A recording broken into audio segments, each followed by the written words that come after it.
guys, man, we got some scary, interesting for you guys, man. It's been quite a while since we've done this type of video, but guys, we are here with a submarine sinks to the ocean floor with a crew inside. Now, guys, I don't know in what world and what planet and what multiverse and what universe will I ever be in a submarine, because number one, I can't swim, and number two, there's nothing down there. I promise you, there's nothing down under that water that you need to be seeing. No new creatures, no new nothing. Just come on land and have fun on land. I don't understand why these people, these submariners, these astronauters, I don't understand why they do what they do. But that's another story for another day, guys. Like the video, subscribe, let's get into this video. And as always, viewer discretion is advised.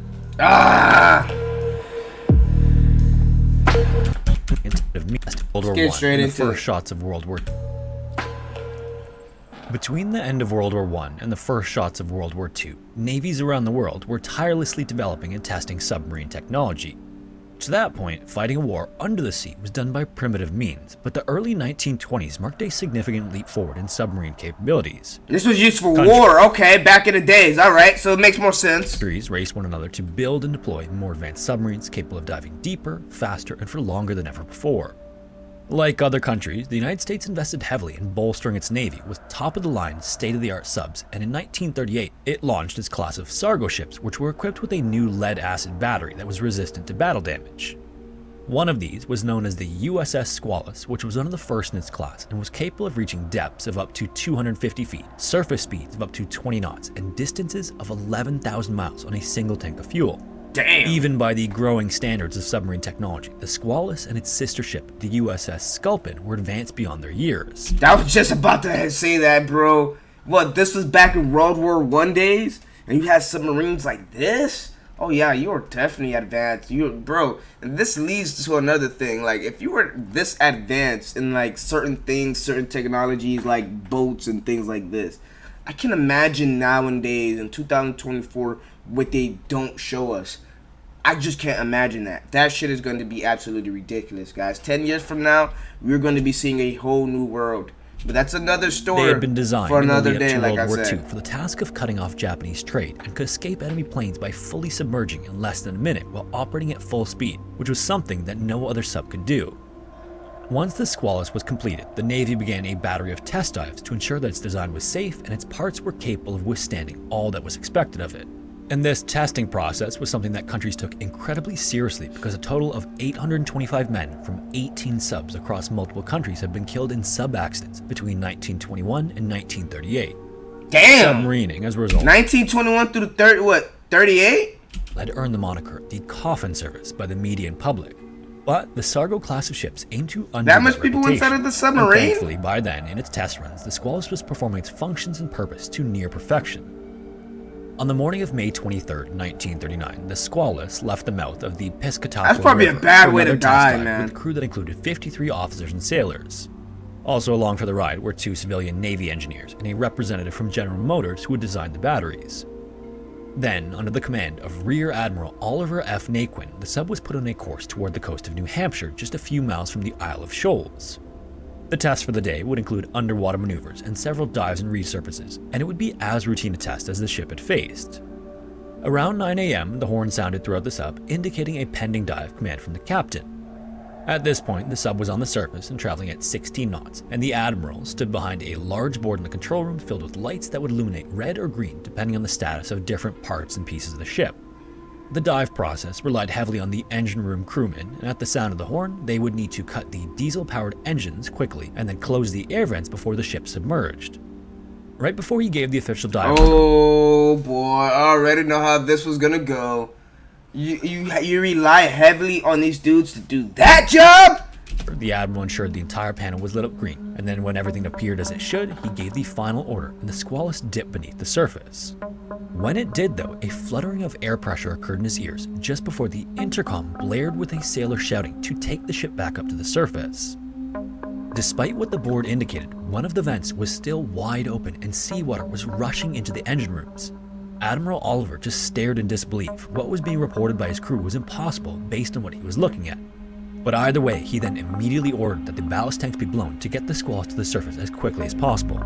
Okay. Horrifyingly though, the pressure of the water's probably helping it stay down, The maybe. sub took on water faster than it could surface, and after an initial rise, the Squalus slowed to a stop.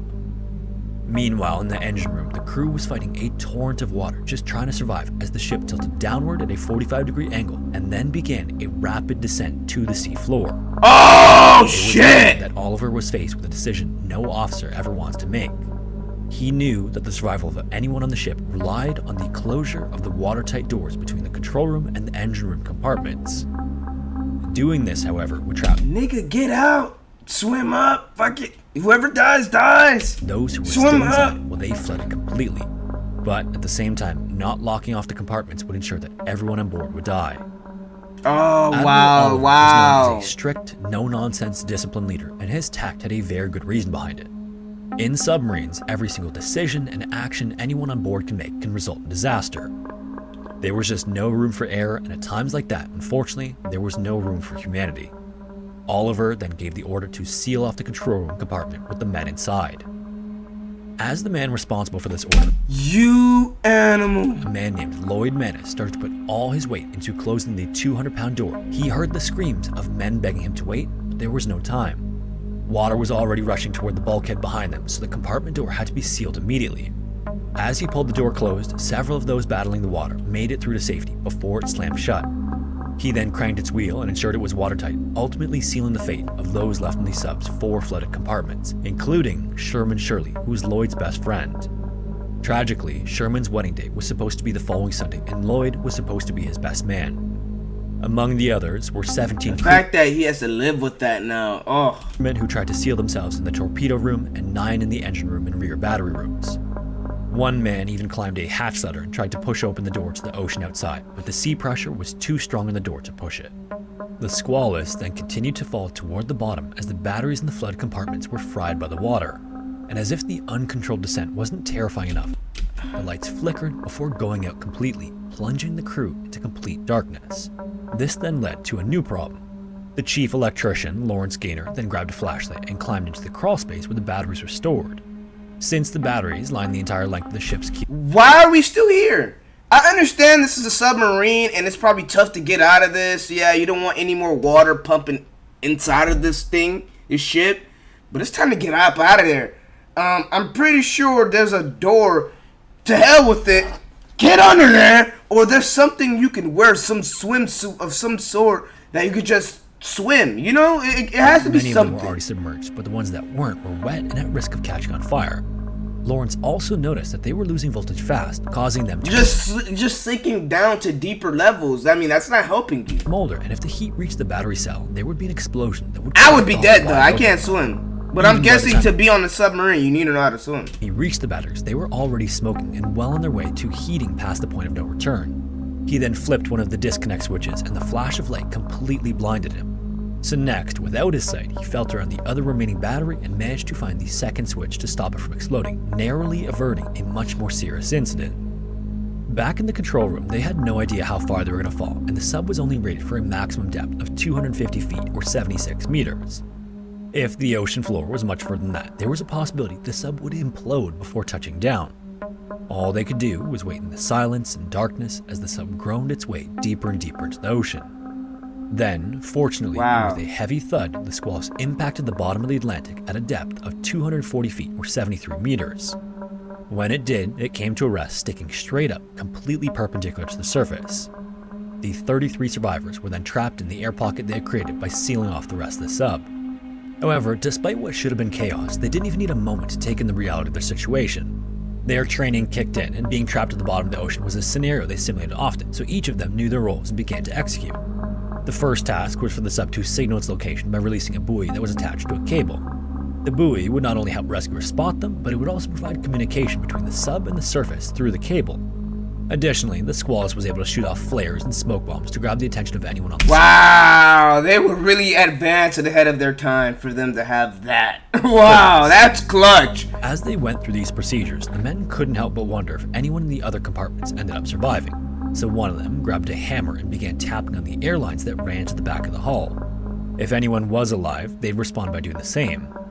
So after several hammer taps from the control room, they held their breath so they could hear even the faintest tap in return, but there was no reply. It was a reality they didn't want to face, but it was confirmed that nearly half. Oh yeah, you're dead. Anything beyond that, you're dead, man. I'm telling you right now, if you were in this torpedo room, forget life. Just have a prayer and just hope that your next life is a great life. If you were in that torpedo room. If you were in the engine room, you had a chance to run. You may have had a chance to run. But as you ran with these dudes that were going across this section until you met the control room, that's when you died. I mean, damn. When you really think about it, imagine you're in the engine room. You're really at the heart of this thing. And then you're running for your life. Not only you're running for your life because water is about to drown you.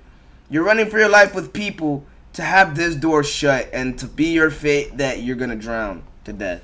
I don't understand what's the point of doing this submarine Back shit. in the control room, Oliver then ordered some of the men to grab the emergency supplies, which included food, flashlights, oxygen stores, carbon dioxide absorbent, blankets, and coats. He knew they'd probably been for a wait and without power, so it was about to get very cold very quickly. With that being handled, Oliver turned his attention to the next threat to survival, which was their air supply. Taking into consideration the number of survivors, he estimated there was probably 48 hours worth of air before everyone died of suffocation. That seems like plenty of time to be rescued and back on dry land in New Hampshire, but the prudent course Back in those days? action was to conserve everything that could possibly stretch that time. Oliver then split the men into two groups, placing 10 of the healthiest and youngest in the colder torpedo room and keeping the 23 remaining in the warmer control room.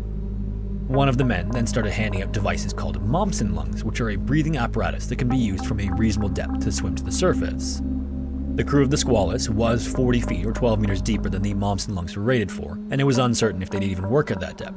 And even if they did work, no one knew if they'd have enough air to reach the surface, so these would have to be used as an absolute last resort. Then, once those were handed out, Oliver instructed the men to nap as much as they were able to prevent panic breathing.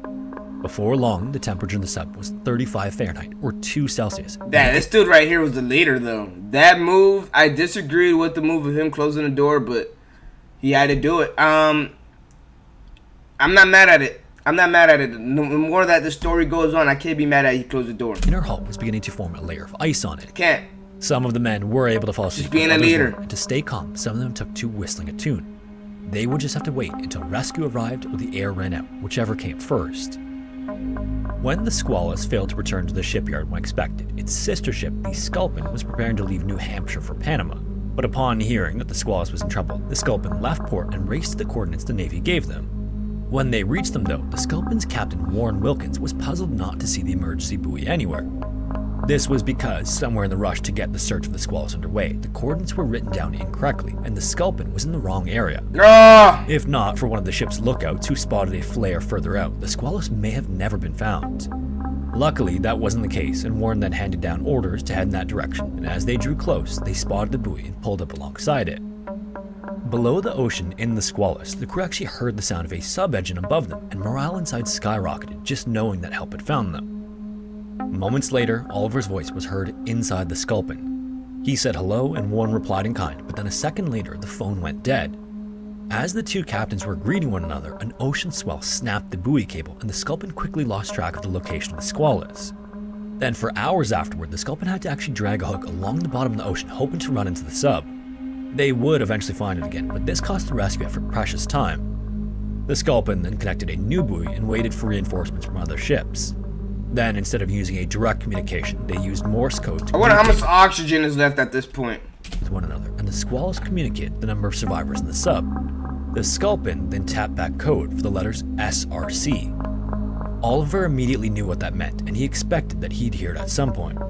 SRC stood for Submarine Rescue Chamber, and there was only one available anywhere on the East Coast. In a stroke of good luck, it just so happened to be in Connecticut at the time of the sub sinking, and a ship called the Falcon was already heading in the direction of the Squalus with it. Oh, you lucky bastard. This submarine rescue chamber resembles an upside-down wine glass, and as this name suggests, it could transport survivors from disabled submarines back to the surface. Inside, the chamber is controlled by two crewmen who guide it down and connect its bottom to one of the submarine hatches using a watertight rubber gasket. And from there, the hatch doors for both ships are opened, and survivors simply climb the ladder into the chamber, which takes them to the surface. At the time, however, this wasn't a tried and true method of rescuing crewmen from subs. The SRC had only ever been used in testing, so this would be the very first true test of its function. Around 4:30 the next morning, the Falcon arrived over the Squalus, and not a moment too soon. As survivors in the sub were approaching the 24-hour mark, Oliver began rationing oxygen. Periodically, he'd order the release of stored emergency oxygen and let it run for a few moments before shutting it back down. By doing this, he hoped to stretch the supply as far as it could, but the impact on the survivors was also obvious. As the Falcon prepared to launch the SRC, the 33 survivors were suffering from headaches and nausea, which are some of the earliest signs of hypercapnia or carbon dioxide poisoning. If this went on long enough, it could end up being fatal. Eventually, a hypercapnia sufferer will simply drift into unconsciousness and not wake up again. Unfortunately, putting himself and his men on the brink of hypercapnia was what Oliver knew was going to keep them all alive as long as possible. By then as well, the other major concern in the sub was hypothermia. Since some of the men had escaped the flooding compartments before they were sealed, they remained soaked through it in temperatures close to freezing. On the surface, the Falcon lowered the SRC into the water and the capsule began its descent along with a support diver. Part of the procedure for safely securing the SRC to a sub was attaching a cable from the rescue chamber to the hatch door, and as simple as it may sound, it was one of the more dangerous jobs for divers. In the 1930s, the Navy Experimental Diving Unit had just begun testing different mixes of helium and oxygen that divers... So this was at the very, very beginning of their diving technologies and shit. Beyond 100 feet or 33 meters. This was at the very beginning of nitrogen narcosis. Submarines and all this is just now starting to get You're probably seen and all known. too familiar with this concept. But when this rescue was taking place, much of this was barely in its infancy. For those who aren't familiar, as a diver descends while breathing regular air, the increasing water pressure causes nitrogen to become narcotic. Divers can then become disoriented and euphoric while losing motor skills and problem-solving abilities. That far underwater is obviously the last place you want to experience this, but by breathing a gas with a lower concentration of nitrogen at depths beyond 100 feet, it can prevent or greatly reduce the impact of narcosis on a diver. Unfortunately, for the divers assisting in the Squalus rescue, these gas mixes weren't used universally, so the longest they could stay at a depth like 240 feet was just 20 minutes. Either way, the diver then descended ahead of the SRC and began to suffer from narcosis symptoms before he reached the sub. This caused him to collide hard with the Squalus. But despite this, he managed to get his bearings and successfully attach the cable. Behind him, the SRC was on its slow descent, and once it reached the vicinity of the sub, the two men controlling it inside maneuvered the chamber and settled it over the hatch. Once it was sealed tightly, the water was pumped out, and then when it was clear, the men inside the sub began turning the wheel on the hatch door. As it popped open, water poured in for a second, but thankfully that was just some of the residual from the connection point. Then, a second later, they saw the man inside the SRC standing there holding blankets and coffee. These supplies were much needed for the men who were wet and cold, and more importantly, finally this seemed like clear indication that they would be able to leave the bottom of the ocean alive. Once the SRC was attached and communication was established, the men began to plan a way to get everyone to the surface safely. There was only enough room for 8 crewmen at one time, so Oliver split the men into groups based on their condition. The ones who were approaching severe hypothermia would go first, and I'm going in first! I don't care about who condition is what, and we gonna talk about it after the fact. But I'm going in that thing first. I'm part of group 1. Best condition would go last. Once that was clear, the hatch was unsealed and the SRC began returning to the surface. Now, despite being so close to safety, the period between did they seal it back closed? I mean, I'm guessing they had to because they had to seal it to pick up the 8 people. Wow. Excruciatingly long, and the rationing of air didn't make the wait any more bearable. The men would reach a point where their heads were pounding so hard from hypercapnia, they desperately waited for Oliver to switch the oxygen stores back on. In addition, one round trip for the SRC took about 3.5 hours. 1 hour to descend, about an hour to attach and load the chamber, and then another hour to the surface. By then as well, since the survivors had been trapped for more than 24 hours, there was still a chance that the sub could run out of air before everyone was safe. After 3 successful trips... That's what I'm saying. I'm part of group 1. I'd have been knocking up top. Dum dum dum dum dum. I'd have been panicking. Y'all gonna know that I need to be part of group 1. Which was Admiral Oliver. When the time came, he and the others boarded the SRC, and once the hatches were secured, the chamber lifted off the squalls and began a final trip to the surface. On ascent, however, one of these stabilizing cables jammed, causing the chamber to stop abruptly around the 150-foot mark. At the same time, this caused the cable that went from the winch on the Falcon to the top of the chamber to become frayed, and during this, all but 2 of these 7 strands that were the lifelines to the crew had snapped. One of the divers then had to re-enter the water and descend to assess the situation, and it was realized that the stabilizing cable would need to be cut for the chamber to ascend. The problem was that this cable was crucial for both guiding the chamber to and from the sub, but also keeping it from swinging and spinning in the ocean. However, without any other options, this cable was then cut and the chamber began to spin uncontrollably. In order to reset and figure out what to do next, operators then lowered the SRC back down and set it on the ocean floor. This meant that the last few survivors had been less than 200 feet from safety, but once again, they were stuck. But isn't this a new pair of oxygen right here, though? Since they're in a new chamber, I'm pretty sure this is like a new gas of oxygen some way, shape, or form. Or they have some materials inside of there. They were concerned that the final cable might be at risk of snapping too, so after a brief discussion, rescuers decided not to use the winch, and instead, they pulled the bell up the full 240 feet by hand. This was an excruciating process that took 4 hours, but it worked, and about 40 hours after plunging to the bottom of the ocean, the surviving crew of the Squalus was saved. Many of them would require medical attention, and some even stayed in the hospital for some time, but all of them survived the ordeal. Once the dust from the rescue had settled, the next order of business for the Navy was to figure out how to salvage the Squalus. It was a brand new, very expensive sub that was at a manageable depth, so the Navy didn't want to leave it there, but at the same time, a salvage operation like it had never been attempted. However, over the course of 4 months, the Navy would work almost around the clock to raise the sub in a series of trial and error attempts. The first idea was to attach deflated pontoons together with long chains. Divers would then slip the chains underneath the Squalus before inflating the pontoons. On the first try though, once the pontoons were filled with air, the Squalus began an uncontrolled descent, and when it broke the surface of the ocean with slightly more speed than expected, it shot loose of the chains and began a second descent all the way back to the ocean floor. Oh wow. In the end, it took 5 different attempts using various methods of attaching those pontoons before the sub could be raised and towed back to the Navy shipyard. When it was secured there, the water was drained from the flooded compartments and 25 of 26 bodies were recovered. During one of the bodies were inside of that backside of the chamber. The salvage attempts, one of the hatches shot open and one body drifted out of the sub and into the depths, and it was never recovered. Once the Squalus was finally examined, to the relief of the sub's captain and crew, the issue was a mechanical malfunction instead of a human error. This malfunction then prevented some of the vents from closing properly, which was not indicated by the control board. Oliver was then commended for his outstanding leadership, bravery, and the handling of the disaster, but he gave the credit to the crewmen under his command. In a report he wrote for the Navy, Oliver explained that he had witnessed a true example of camaraderie and brotherly love, and each of the crewmen believed himself accountable for the life of the man next to him. And together, they made it through by sharing blankets and huddling into groups to maintain body heat. Those who were better off sacrificed for those in much worse shape, and even Oliver gave up his coat to one of the hypothermic crewmen. Oliver also devoted space in his report to the selfless act performed by the electrician Lawrence.